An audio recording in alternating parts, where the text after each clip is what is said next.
everyone for joining us on kind of a rainy evening today here in Champaign, Illinois, for the Around the Block 3 Artists from Our Virtual Neighborhood Artist Talk. I'm Lisa Costello. I'm the gallery director for Gertz Gallery at Parkland College, and I'm delighted to have you join us for the second talk of the summer, or actually the first talk of the summer. Whether you're an artist in the show, a supporter of the arts, or supporting someone who's in the exhibit, welcome. I'm sure that you are just excited, as I am, to hear what Joe Birdwell and Viktoria Ford have to say about their work. Before we get started with the webinar, I just wanted to let you know that we can't see you or hear you, so you can relax and enjoy the artwork. If you'd like to make comments, please use the Q&A section down at the bottom in the Zoom webinar. As I said before, we're also recording this, and it will be posted on the Gertz Gallery website in about a week or so. I also hope to send it out through our email blast with a PDF link of the catalog. Everything is on our website at this point, but as I said, we're having a little bit of trouble with our website. They're doing some sort of migration. I don't really understand, and unfortunately, it's coinciding with our exhibition right now. But we do have on our website, when it's working, the virtual exhibition, which is really, I think, pretty fantastic, the price list and catalog for the show. I'd like to thank our donors for their wonderful support. I'd also like to thank the Gertz Gallery Advisory Board and the Parkland College Administration for their support, as well as Donna Gertz, for whom the gallery is named, and her husband, Fred. I would be remiss not to mention how thankful we are to the Illinois Arts Council for their continued support we receive through grant funding. It allows us to do the events like these that are free to the public. And I also wanted to definitely thank Cindy Smith, who is our tech support for today. So thank you, Cindy. And I'd like to thank all of the artists for exhibiting their work in the show. I appreciate your positivity and creative talents. It was terrific to have such an amazing turnout of submissions, and it was heartwarming to think about all of the thought and effort that was put into the work. So I'm really delighted that Viktoria Ford and Joe Birdwell could be here to talk specifically about their work. If you enjoy this event, I hope that you will tune into our upcoming virtual events this summer, including the additional artist talks by our other artists that are participating in the exhibition. Our next upcoming talk will be Sarah Marjanovic and Catherine Weisner, and they're both extremely talented as well. And they will be speaking on Wednesday, July 14th at 6 p.m. Keenan Daly and another artist, I'm still trying to pin that person down, will be speaking later in the summer. So I encourage you to sign up for our email blast to hear about our upcoming events that will continue into the fall. As you know, the exhibition is a collaboration between the Gertz Gallery and 40 North, which is Champaign County's Arts Council. They just wrapped up Boneyard. And I'd like to thank 40 North, and it's always great to work on these projects with Kelly White. She's the executive director. I think she's out there in the audience, so thank you. She's a wonderful colleague. Our judge, Camille Wilson White, will be giving a virtual gallery talk on Wednesday, August 4th at 6 p.m., and that will also be on Zoom. We're delighted that she agreed to jury the show, and I'm looking forward to hearing her talk about her experience and about the work. She is very active in advocacy for the arts and is an executive director of the Oak Park Area Arts Center. Hopefully you've signed up on our website to receive our emails to get the latest news about our upcoming events and exhibits, especially if you're enjoying these kinds of experiences. So without further thank yous and things like that, I'm going to hand it over to Viktoria Ford. She's going to be our first speaker, and she is a process-oriented painter who lives and works in Urbana. She's currently in California, though. Her travels and environmental issues influence her work, beginning with a general idea, and through the application of layers of paint, the ideas become fleshed out and the work emerges. So she's going to talk a little bit about that experience and her process and her work, and then we're going to have Joe Birdwell talk afterward. So once Vicki is finished with her talk, we're going to have a little bit of Q&A for her, and then we'll go on to hear Joe. So if you like to, just use that Q&A, and we can ask those questions after she's finished. All right, thanks so much. I'm going to hand it over to you, Vicki. Hello. Thanks for coming, and it's a pleasure to be here tonight. And I really enjoyed the whole process of working through my work, trying to put together PowerPoint, because it takes you to many places, a lot of history, and so we're going to start with that right now. Okay.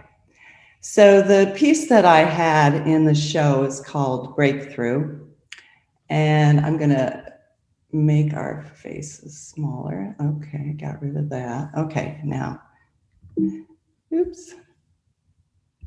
All right, so this is the piece that is in the show currently, and it is my last piece. It's the one that I did most recently. It's 40 by 60. It is a lot about the time that we're in right now, the kind of critical time of introspection and outer experiences that have really driven home a lot of reflection for myself, and I think for everyone. It's like, how do we make it through this period of time where the whole world has experienced trauma, and some folks undoubtedly more than others, but still there is a sense of that. And I wanted this piece to be positive too. I wanted it to also reflect that we aren't going to get through this without some kind of transformational experience on an individual level. And I hope that that comes through the color and the forms. This is the piece that really originated that idea. This is a piece that's very small compared to the other one. It's 4 by 6 inches. And what happened when COVID struck was that I couldn't go to my studio anymore, and I brought my watercolors, gouache, and my watercolor paper home and worked in a small space. I made some directives to myself. I said, I'm going to do very intuitive work. I'm going to do work that is positive because it felt so heavy around. And so I did this whole series, and this is one of them.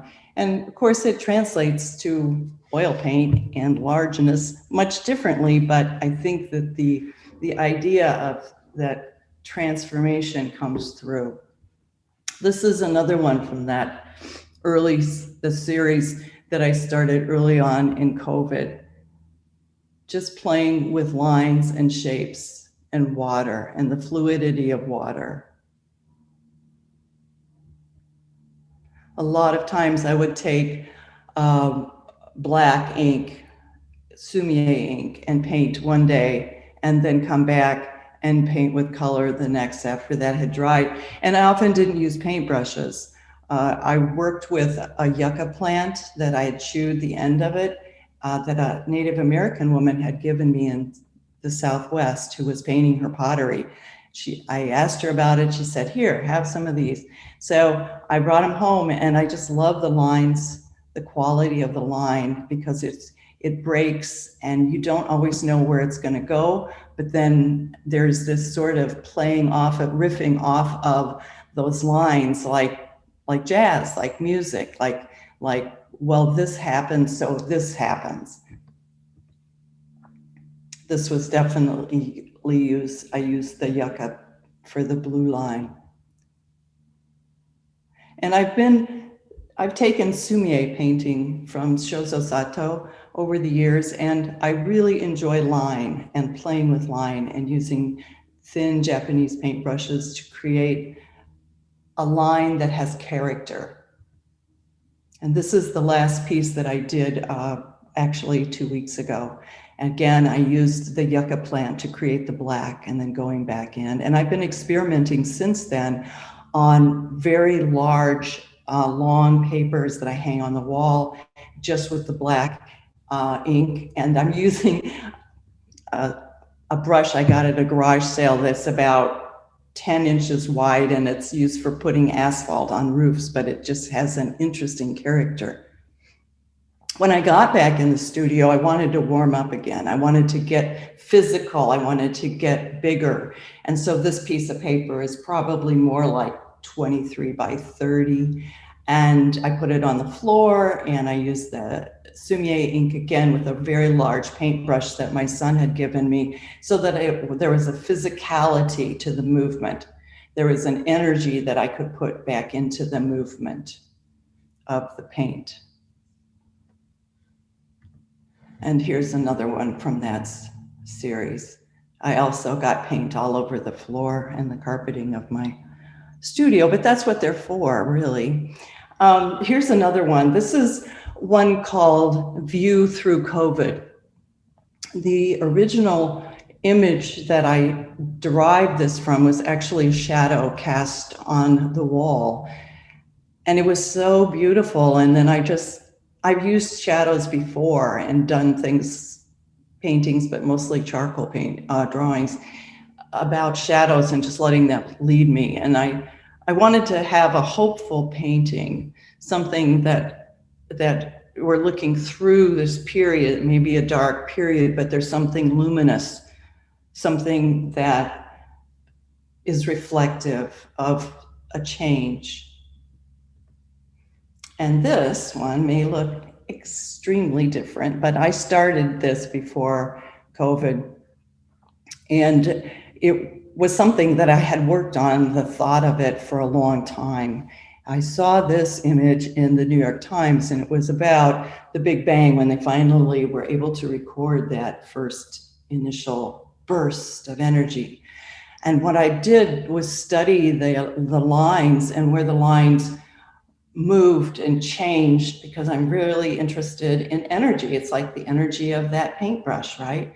It's that form that changes when it hits something else, and then it veers off and something else happens, so cause and effect. So I did a series of drawings based on that, where I really studied the forms and how they matriculated across the page. And after I did that, then I started on the background, which I use a lot of translucent glazing. I like glazing because the glazing is thinned out oil paint. And when you do that, you can create a surface that has depth. And what happens is that there's this interchange between what is underneath and what you're putting on top. And so you get all these really, really subtle things going on. And you can actually look into the painting and see these layers if there's a lot of them in there. So this was the part that was first. And then I put down the lines that you see. And when I came back, after I could get in my studio, I put the lines. And yes, it's very OCD. I really appreciate that, that observation. I'm sure one of you has made it. But what happened was it became pacifying to me, that there was so much going on politically in our world, and also just with the fear of COVID. And just doing lines and thinking about, well, where did this one come from? And where did that one come from? And what kind of interchange, what kind of a beautiful empty space is created by those crossing of lines. So I just did that day after day, listening to my son's music on Mixcloud and just enjoying myself. And it was very healing for me. At the same time, I did clay, and I was also thinking about that mark, that shape, what happens when something hits another thing, and what causes, what happens from that interchange. And so this happened between those two things. And at the same time, I was interested reading about the brain and reading about A Beautiful Brain by Santiago Ramon y Cajal. And he was a Nobel winner, and he looked at the brain cells on slides in early microscopes, and he was an artist, so he did these incredible drawings, and I just really fell in love with it. And also I found this book, I think at the same bookstore actually, in St. Louis, and this is by another Nobel Prize winner, but somebody contemporary. And Eric Kandel is really a great neuroscientist who is also an art lover, and he connects the idea of how we perceive, how our perception and how our brain works to perceive. And what I got from him was that there is a way of looking at art in two ways. And if you're looking at a piece that's, say, a landscape or a still life, your brain is looking from, they call it bottom up. It's because we have a lot of reference points. We know that's a landscape. We know that's a face. But if you take something like, let's say a Helen Frankenthaler or a Mildred Thomas or a Lee Krasner or a Rothko or a Pollock, where there's no landscape, there's no horizon line, there's nothing to ground you in I know what that is. And so what happens as a result of that is that your brain seeks understanding and puts its own meaning into it via your memories, via your feelings, via things that you construct internally. And that really interests me as an artist. How can I engage you as a viewer? Because without you, this is just me doing something. And I feel that it's really necessary to know that I can engage other people in thinking and understanding and searching. So this was the painting that came out of it. It's gouache and watercolor. It's called Connections. I did it in 2021. It's 30 by 23.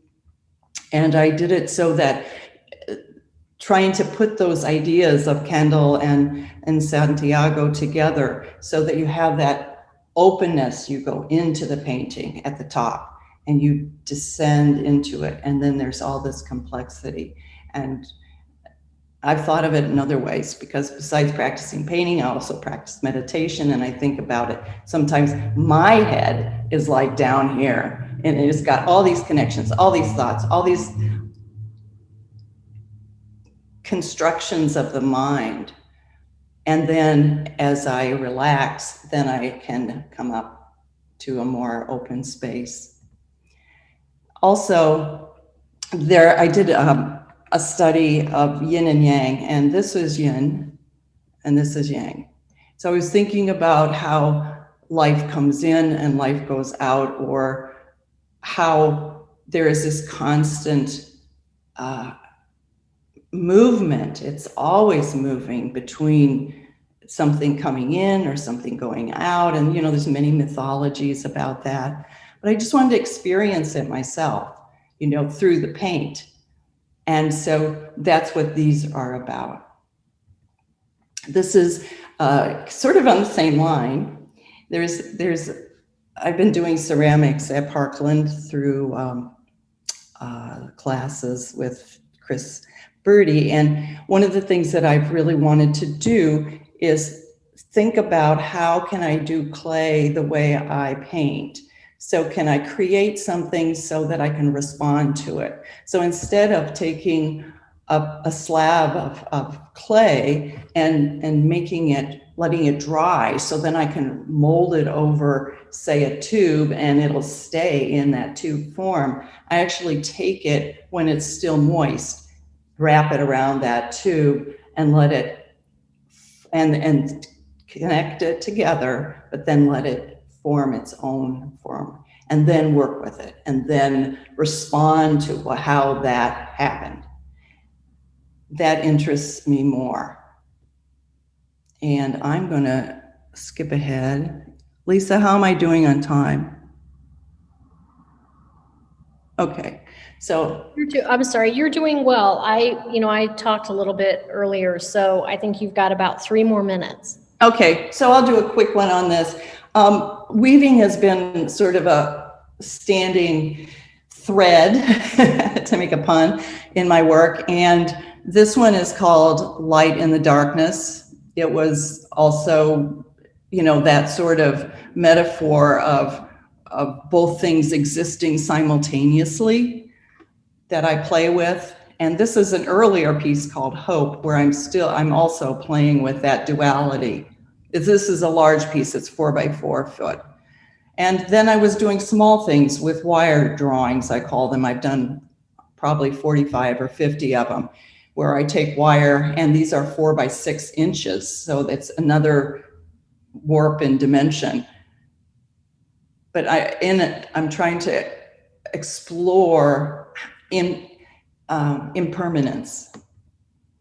And those same kind of weavings take place sometimes in my ikebana that I really enjoy working with my teacher, Kamiko Gunji.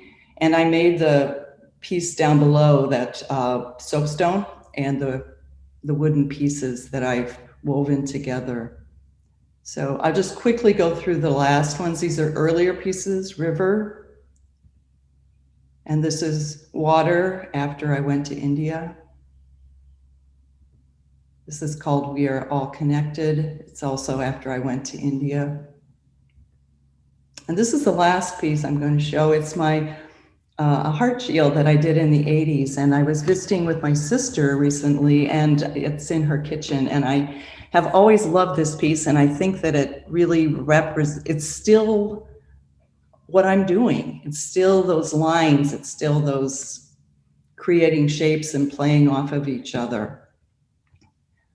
So I found this recently, Annie Alber's quote that I just thought is so good. Art is something that makes you breathe with a different kind of happiness. So I leave you with that. Thank you so much. Great. I wish you could hear everyone applauding. Let's see. I think we have a couple of questions. I have a question or comment as well. Let's see, Victoria, where can your paintings be purchased? You have to contact me.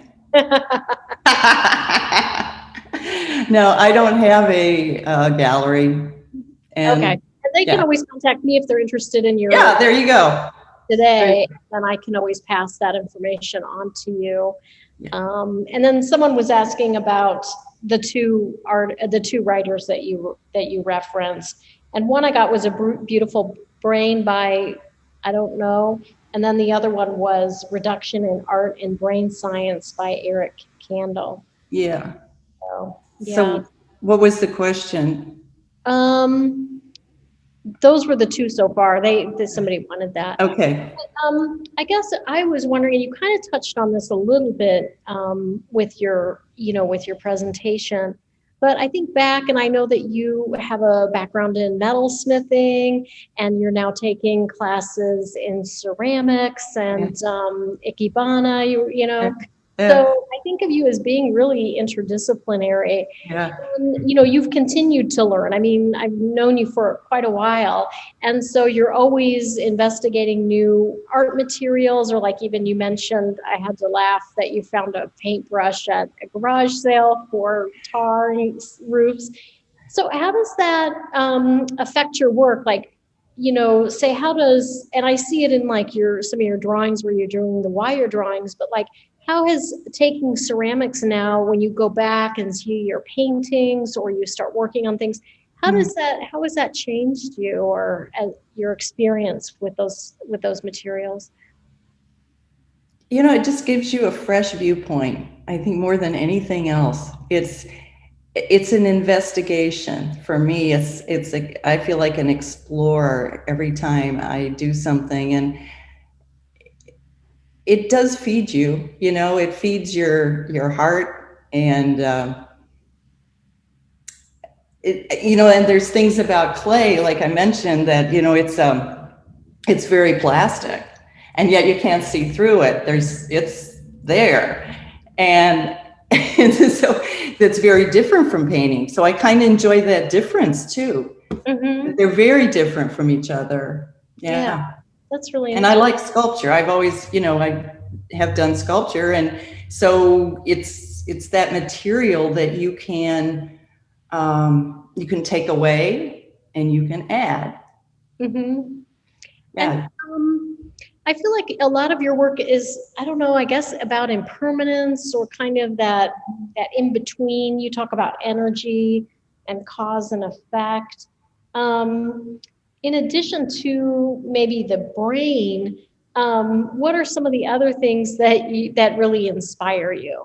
Outside of, like, I know you talked about your COVID experience and things like that. Well, you can only show so many slides. And one of the things that I find really interesting is how we change our environment, and specifically rivers, because I've been really interested in systems of branching. So you can see that in the brain, right? And you can see that in the rivers, and you can see that in the trees, and you can, it's in our blood vessels. It's everywhere. And so what happens when you disturb that? And so I've done several paintings that are about that, and specific sites that has occurred. So, and those are interesting projects because there's a lot of research involved. Yeah.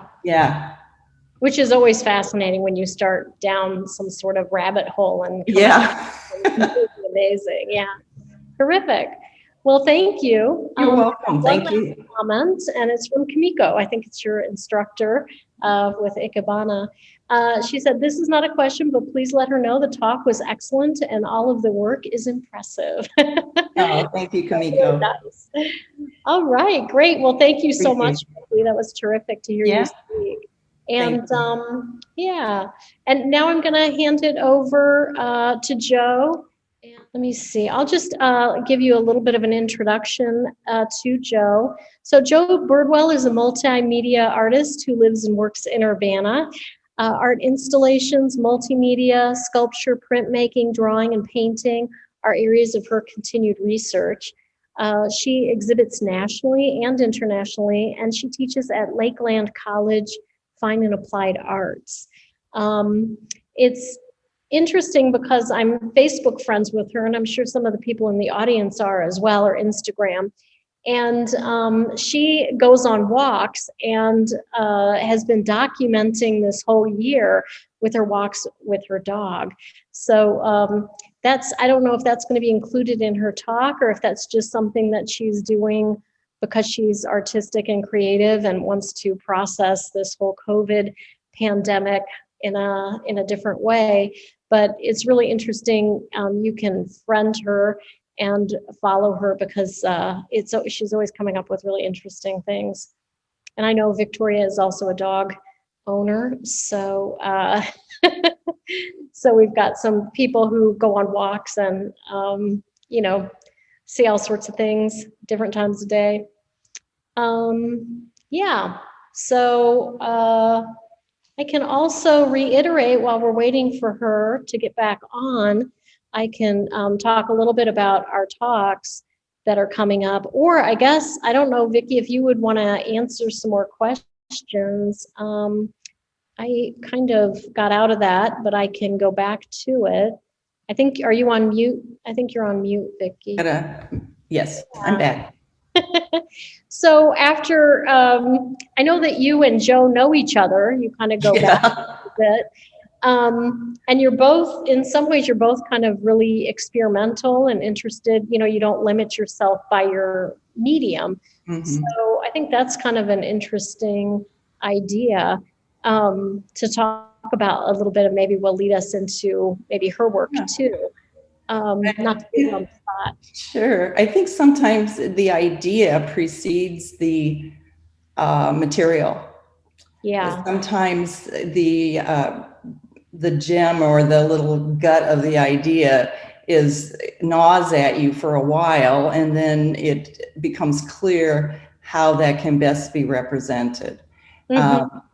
Or at least started. In probably both our cases, we we'll start and then we'll play with what occurs. Yeah.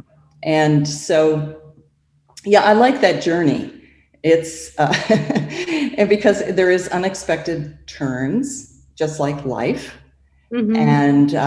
And sometimes the piece informs you. I feel that my work will tell me when it's done, or because it won't speak anymore, the end of conversation. Okay. And I usually let them rest for a couple weeks, and then I'll come back and look at it. And if you're not saying you got to touch this up, or you, I will just leave it at that point. So yeah, I think it's such a satisfying thing to do art, to be creative, and to let it move you. And it does. It feeds your life in so many ways. I just can't imagine going through this COVID if I hadn't kept and maintained my art practice. Mm-hmm. You know, Yeah. it was so rough, and it still isn't, we're not in the complete clear now, but it's also rich in possibilities. It also presented a lot of really intense things, whether it was, you could think of it as a negative or a positive, but it was all there. Yeah. And, you know, Right. Yeah.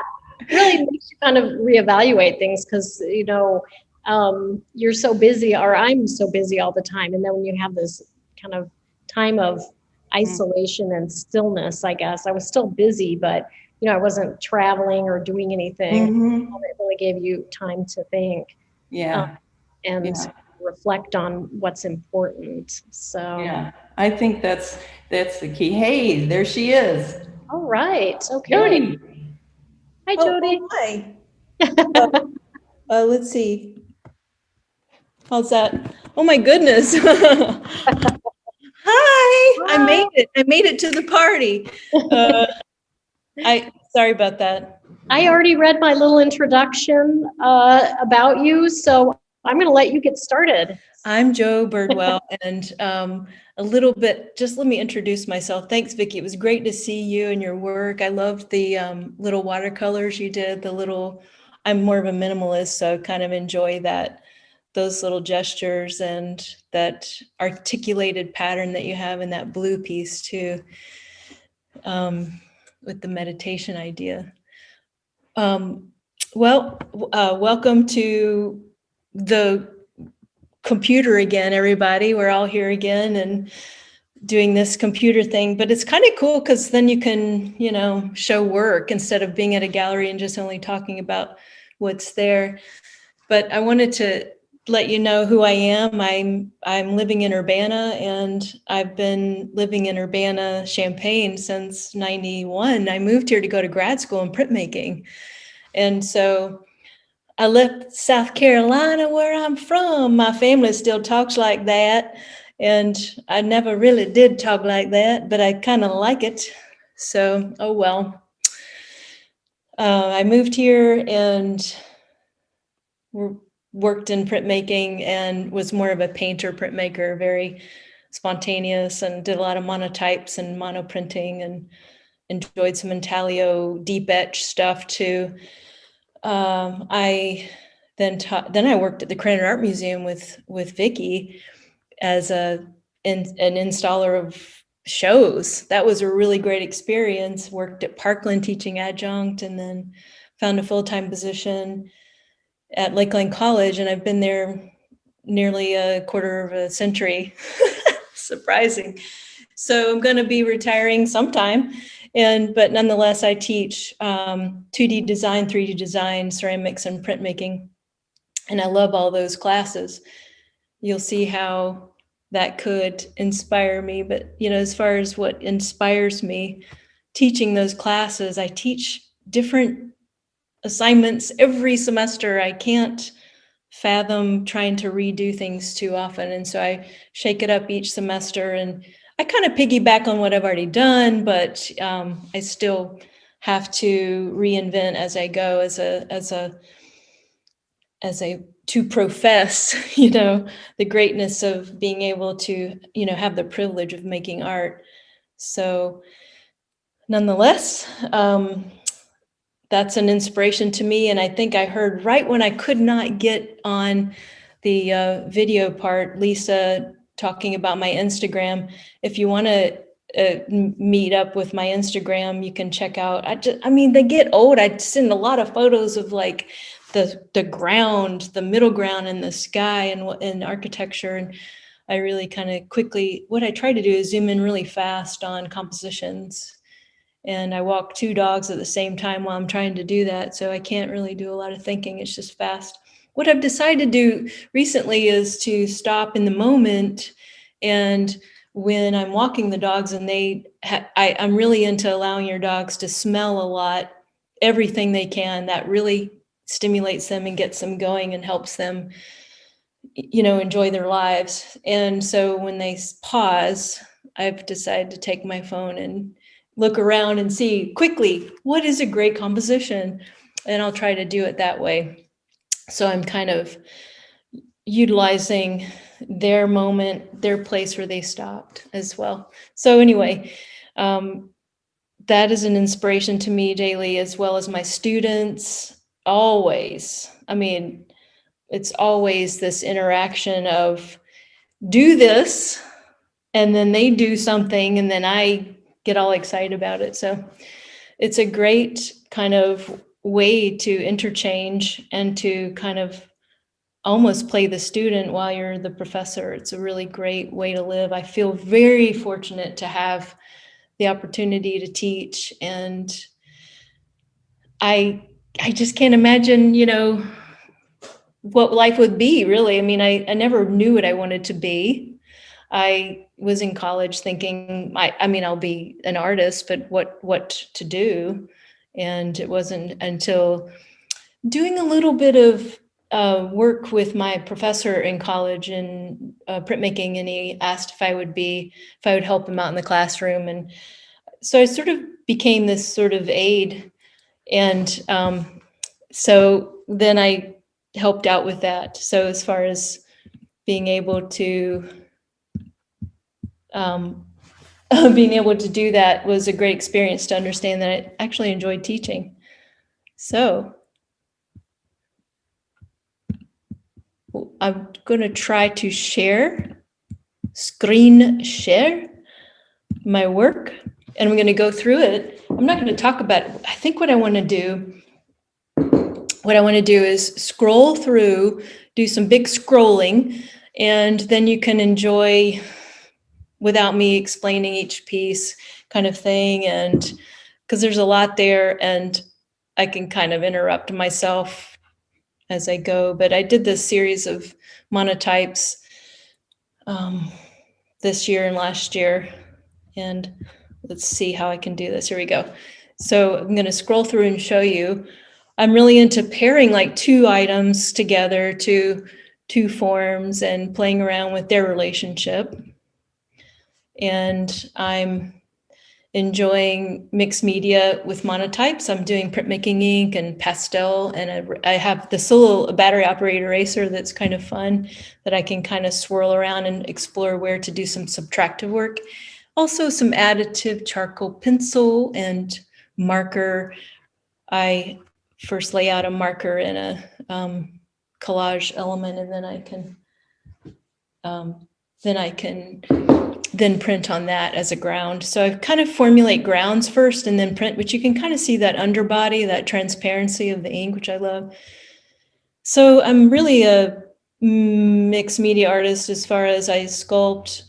I use ceramics and found objects, clay, found objects. I also am a drawer, painter. So I'm kind of whatever is going to hit me at the moment is how I work. I don't do a lot of planning. I just enjoy the spontaneity of getting excited about something immediately, trying to figure out what to do with it, and then should I continue on with a series with that idea. So some collage work with monotypes. You'll see here found papers like graphs. I collect a lot of geological survey books and maps and graphs and quirky old books and textbooks. And I've got a lot of stacks of things. I try to keep things ordered though, because I get overwhelmed in the studio if I don't have things fairly organized. I wanted to put side by side just to save time, but so this is this little group of work here, side by side, isolating warm and cool colors and kind of the immediacy of subtractive marks, subtractive knife pull off the plate.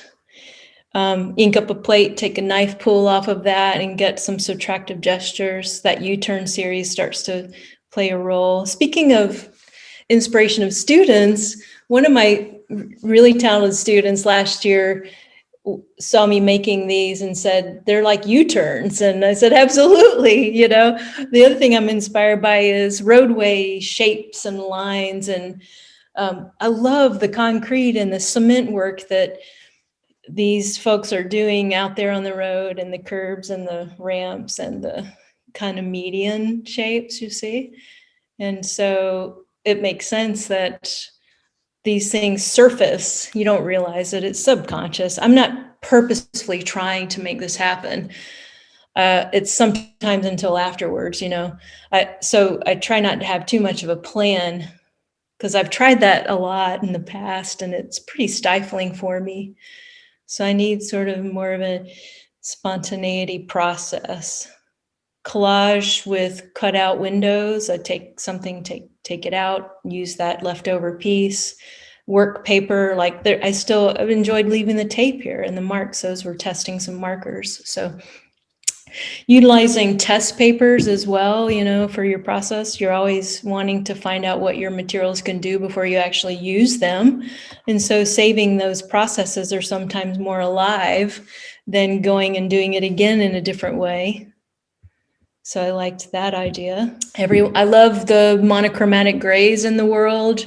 I also really find the hot colors of the neon range to be a super wonderful kind of spot of life and energy. Some collage work where I've done some painting and underpainting and layers. And this is quite a mixed media group. It's got watercolor, graphite pencil and acrylic paint and India ink and graphite powder, and then collaging it together into a shape. So in 3D design, I teach technique about shape and form and materials, and same with 2D. So it's really quite a great marriage of my personality that I can really, access all of that different material and technique throughout the semester for my students, because it's what I want to do as well.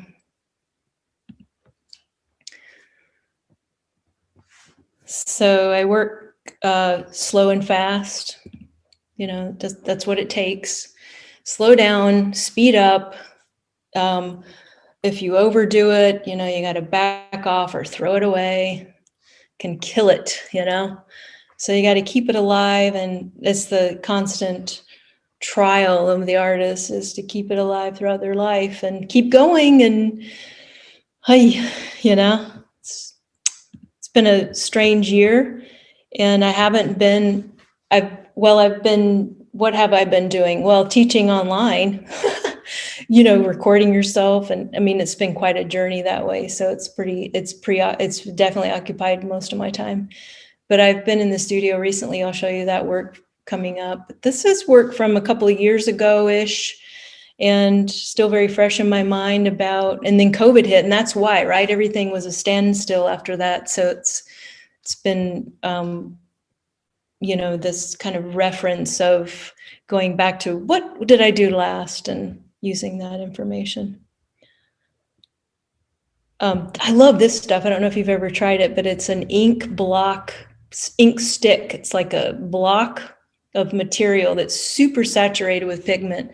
And I, you know, just marked slowly, use the edge of the corner, mark, added a little bit of water to it, and it pooled. So you get some pooling and you don't want to overdo it. You know, you can kind of drown it out and it becomes just this big blob. So this ink stick thing is super wonderful. Graphite watercolor pencil is one of my favorites because you can get that drafting quality, that linear quality, and then you can add water to it and really shake it up and get it soft and fluid. It's easy to overdo it and to scrub the paper too much. So you really want to just, boy, it's tricky. You really just want to dive in and then back off immediately. And then dry media, graphite pencil and pastel, and dry pastel and oil pastel. I use freehand work. I sometimes use a straight edge. I like writing in my work sometimes. You know, at the end of this, I'll show you a list of artists that inspire me just so you have some kind of reference. But Cy Twombly's been one of my kind of lifelong favorites. I mean, these are people that just have always been there for me to think about or to respond to.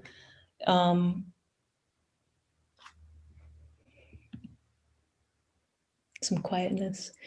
There's the ink stick stuff and India ink. So that's ink stick, India ink, dry pastel.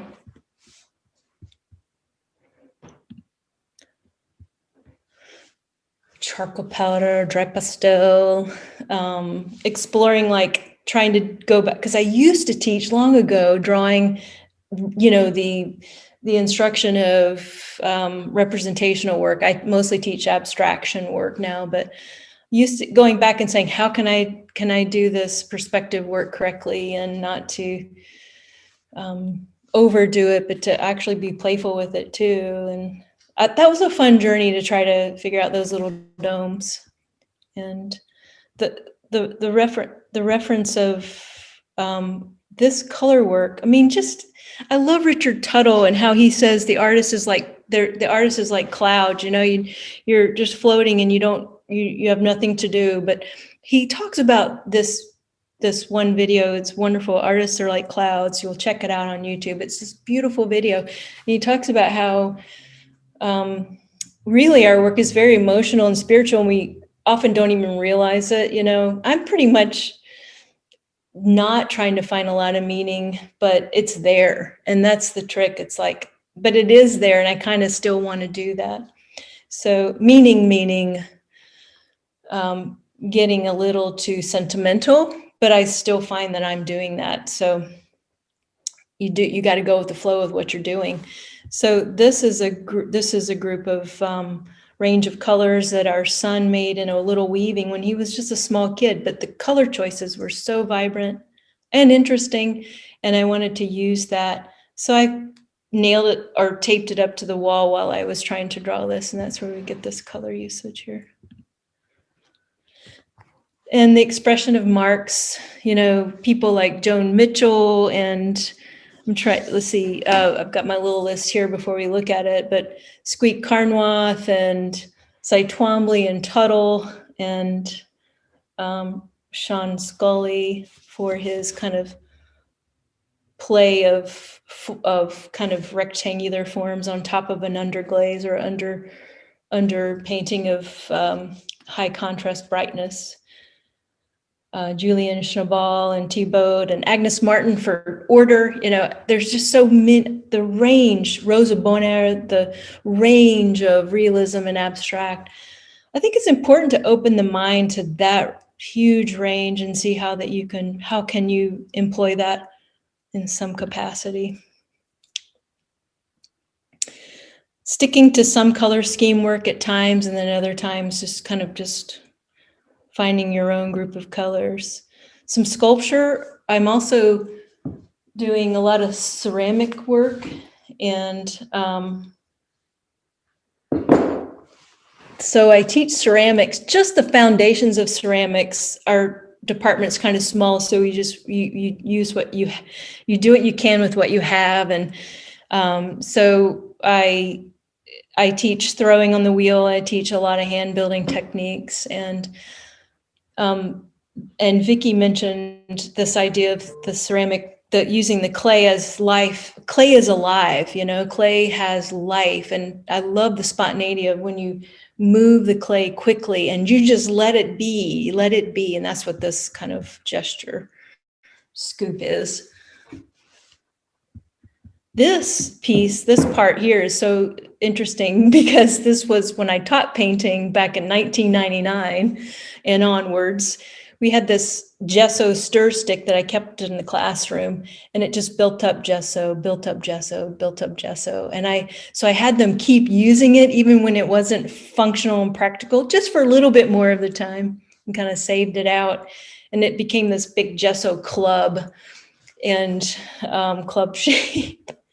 So then I'm into exploring mixed media. So I've always wanted to use that form somehow. So I used it in this piece, and I dipped it in red sculpture wax to get that last part. So I'm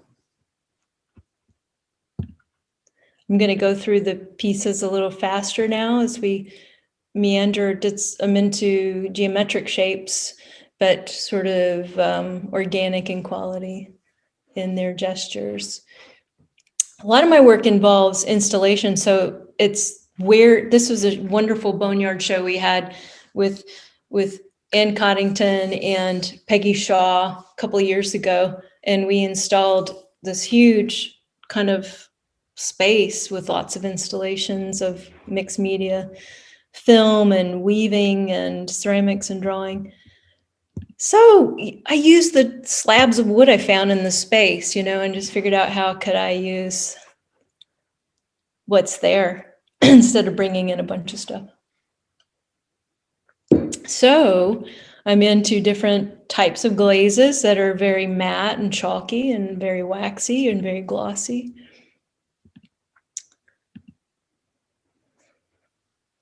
Very tricky firing these babies. You know, you got to like prop them. I want them to be propped so they don't stick to the kiln furniture, get fired right into the kiln furniture, and so on. So that was quite a long journey.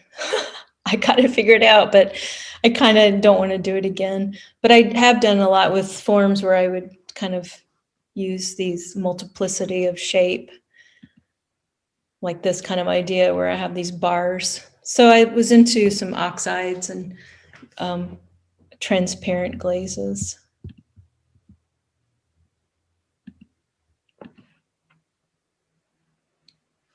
Smaller works and then some kind of lost my cursor. There we go. Mixed media. This is all found work, you know, insulation. This is a shelf from a packing material and rubber bands and big elastic for some therapy work. Celadon glazes I adore, and oxides, and the fast way of getting a texture through a pressing into something. And then some found wood I have, and used a piece of porcelain to make a shape that would slide into that little area of the wood, and the wood holds it up.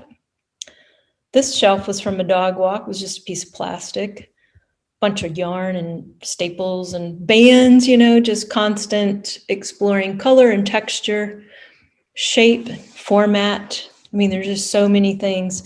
A fire hose with a bike light, and our son's when he was quite young, this quick little shape he made. He cut it out even, you know, it's this little cardboard.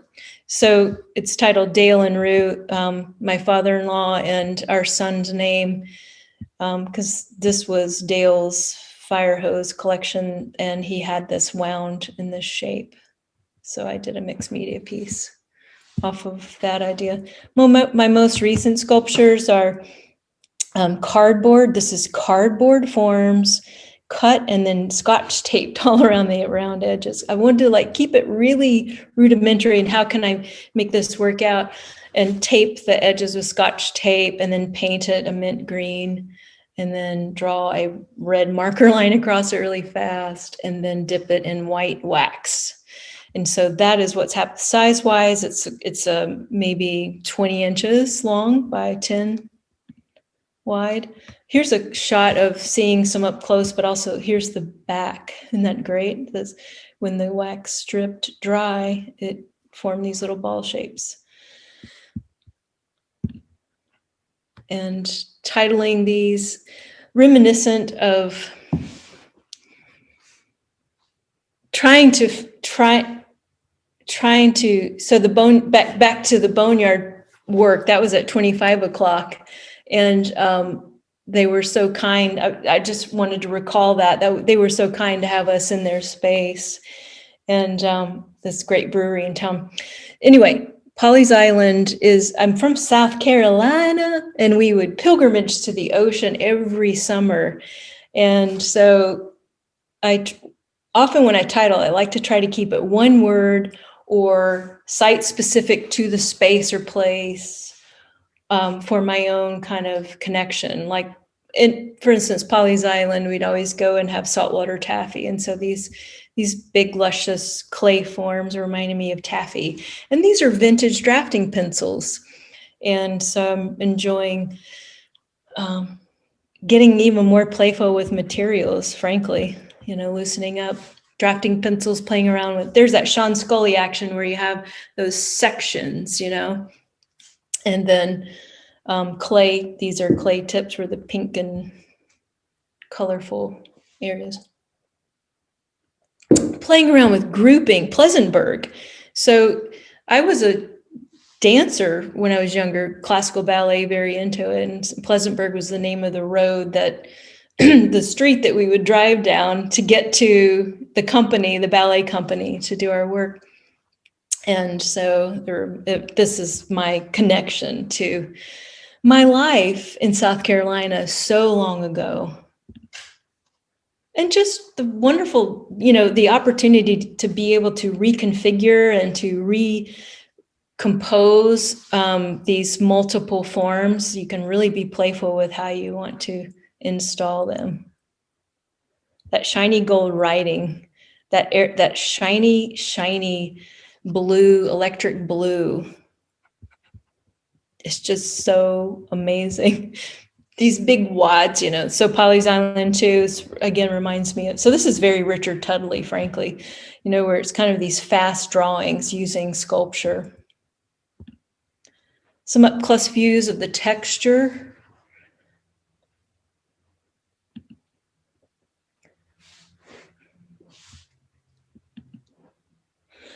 Chinkapin. Chinkapin was the name of the street my grandparents lived on, and they made homemade ice cream, coffee ice cream and banana ice cream. And for some reason, these forms remind me of Chinkapin, being, visiting my grandparents and riding my bike all around their neighborhood, waiting for the ice cream to be done with the church. It was electric, took some time though, waiting. But this kind of luscious pastel, I've kind of been into this pastel color idea. This group of pastels. Tennis. I was a big tennis player when I was younger. I mean, quite a bit younger, like middle school, but I was really into it, and I'd go to the courts. And I've always been in love with that green, that really high contrast green and white of the courts.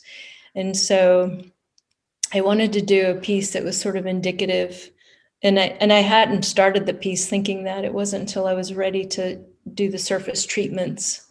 This is earthenware clay that's been painted with chyme, which is a really natural kind of paint, and then dipped in white wax, and then green paint to try to show that tennis court coloration. The wax sort of cracks underneath. It's not on top, it's not a surface crack, but it is underneath. So it's like this cooling, it shows up as it's cooling. And if the clay has any kind of gesture mark or crack, you're going to see that sometimes.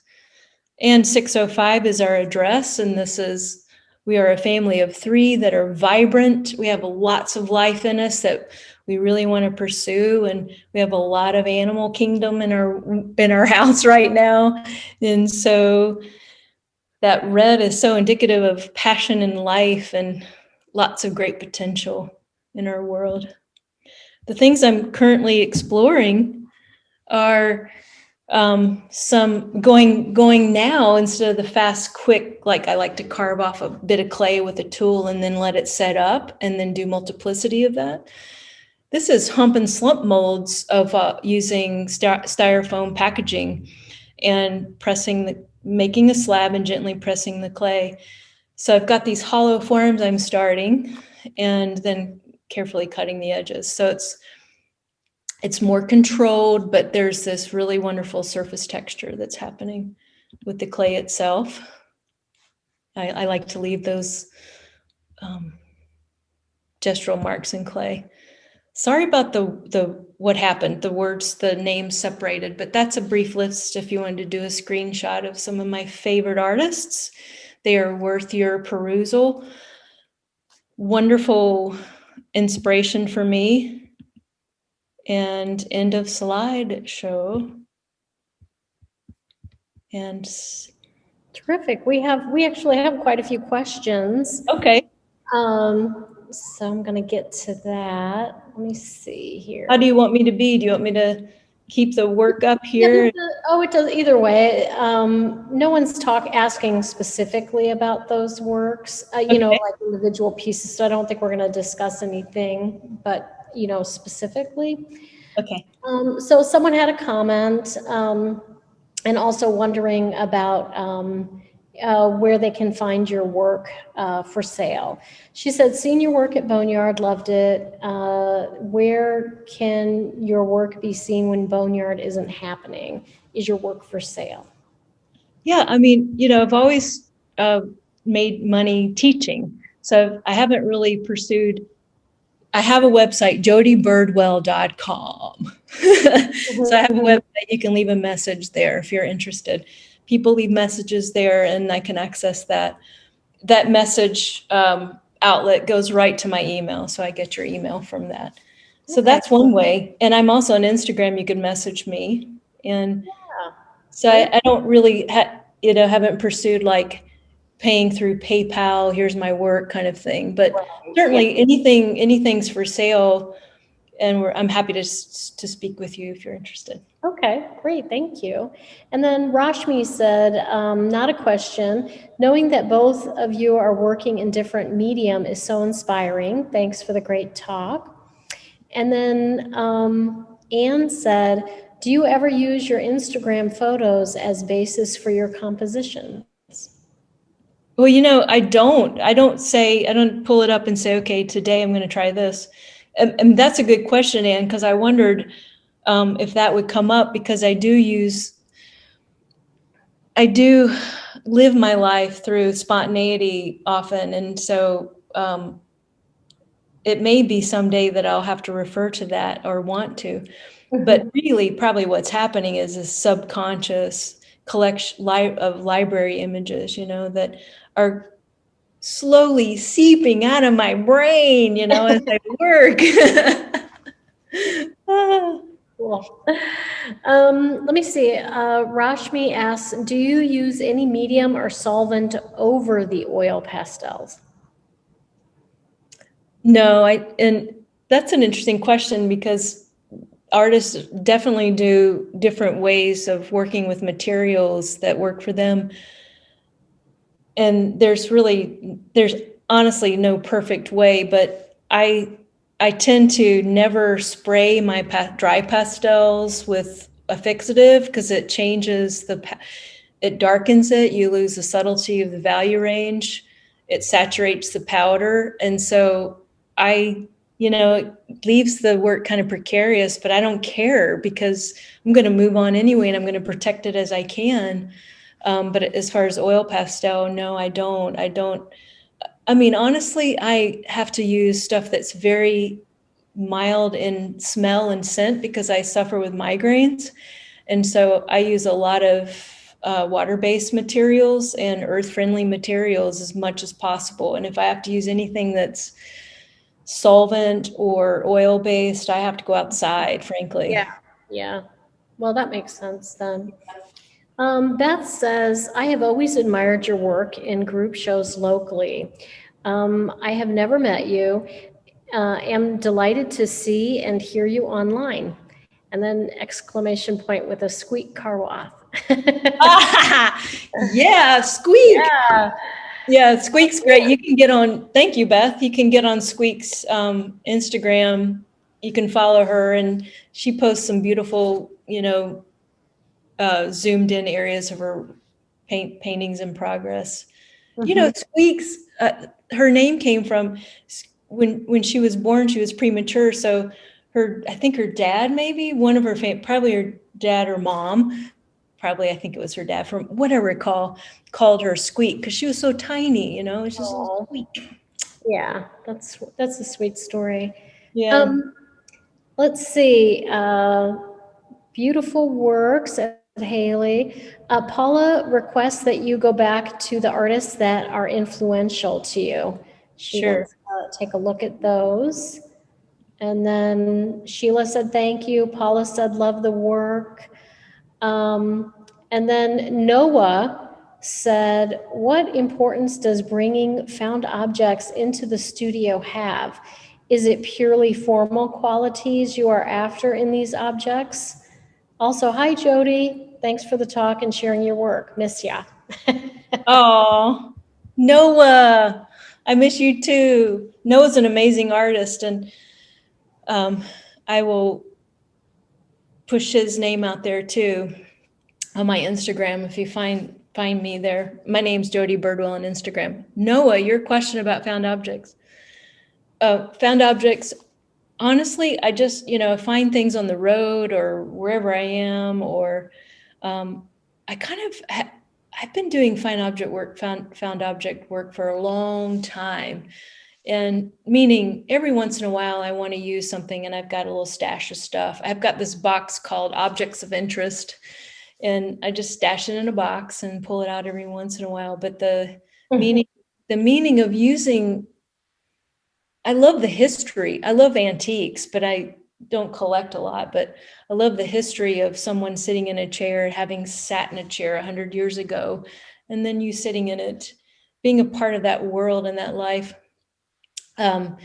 So it kind of, this history of it having another purpose, I think that's interesting, Yeah, it is. Yeah, I hadn't really thought about it in that way. I mean, sometimes you see, the wear and tear of something, like say a rocking chair, if someone had sat and used it, or something like that. But also just the idea of like, it could have been 100 years ago.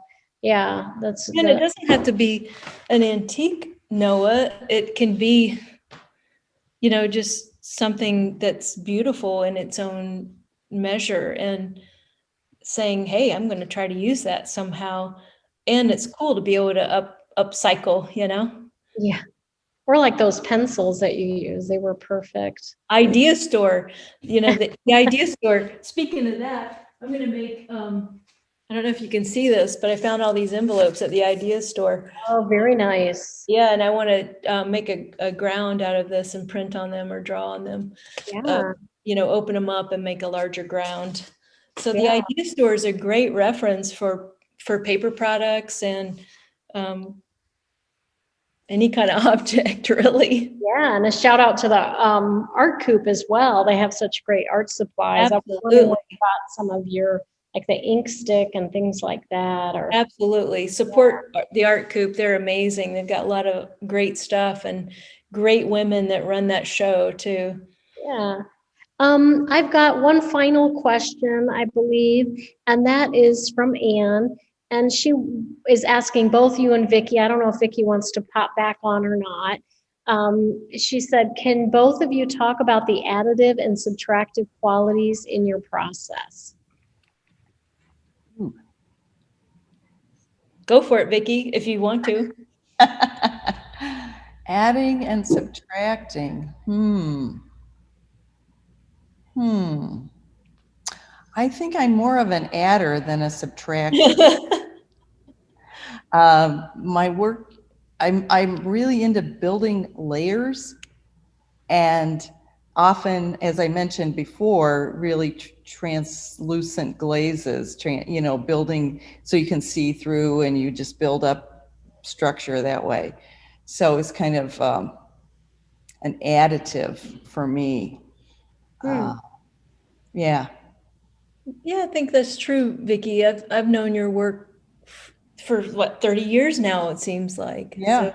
So I think I recall mostly like ceramics and painting and additive. Yeah. Yeah. That's it's an interesting question to think about. I think with Vicky's work, she talked about that idea of layering. Both of you used are really inspired by that transparency, or you really respond to transparency in your work. So it's interesting to think about things being subtractive as well. Yeah. Interesting. Yeah, I mean, as far as addressing that idea, subtractive is, sorry, I'm trying to go somewhere else to sit. I was standing because I don't like to talk while I'm sitting. I want to kind of move around a little bit. Now I'm going to sit. Subtractive is super important to me. It's to kind of rid of, but it's not a correction tool. The eraser typically in my classes is not a correction tool. It is a marking tool. So I use it to kind of rid, or almost completely get rid of it, and then move forward again.